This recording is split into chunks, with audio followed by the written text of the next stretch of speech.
Western Bureau. Three prominent local ministers of religion who are marriage officers have made it clear that they have no intention of performing any such ceremony, should Jamaica head down the path the Cayman Islands seems headed. In a March ruling, which many believe could impact the wider region, Cayman's Chief Justice, Jamaica-born Anthony Smellie, ruled that same-sex marriage could legally take place in the British Overseas Territory. Once a dependency of Jamaica, the Cayman Islands came under direct British rule after Jamaica declared independence in 1962. The Cayman Islands still has strong ties to Jamaica, with many churches in the two countries linked under one umbrella group. A court of appeal yesterday halted any such planned marriage pending an appeal of the Chief Justice's ruling. Speaking with the Gleaner, the Reverend Junior Ruddy, pastor at Agape Christian Fellowship in Falmouth, Trelawney. The Reverend Norva Rodney, the incoming president of the Jamaica Baptist Union, JBU, and the Reverend Dave Wynne Thomas, of the Birchall Baptist Circuit in Montego Bay, all said an emphatic no when asked if they would officiate a same-sex wedding.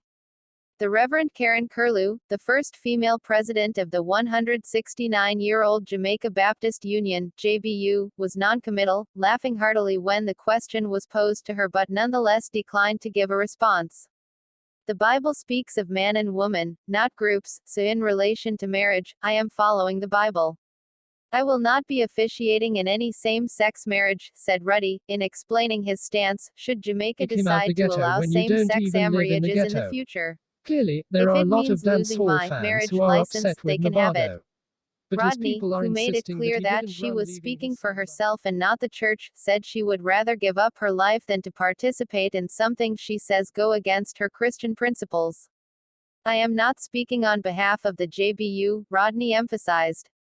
For me, if it means that it's a choice between life and death for me to officiate at one such wedding, then I am dead.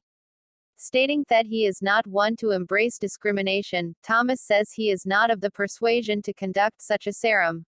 As a Christian, I would not want to be considered discriminatory, but my body is not ready to officiate at that kind of event, Thomas told the Gleaner.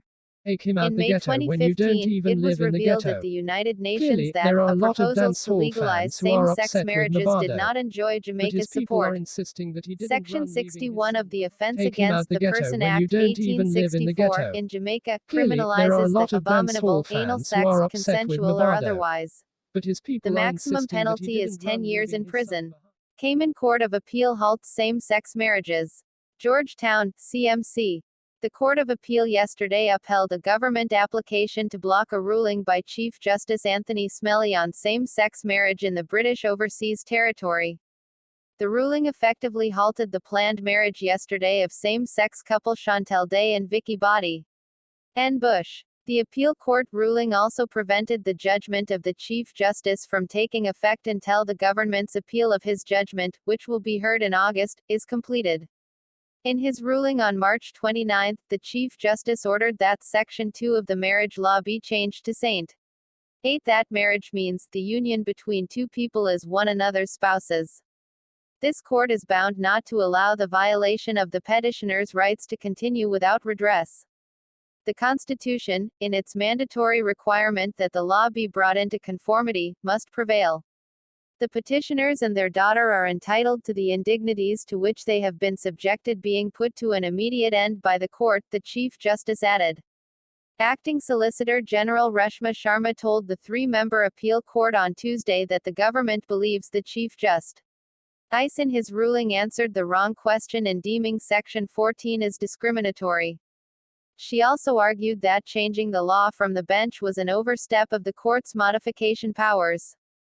The government also contended that it would be unjust and inconvenient to allow his ruling to stand until the serious questions of law were settled.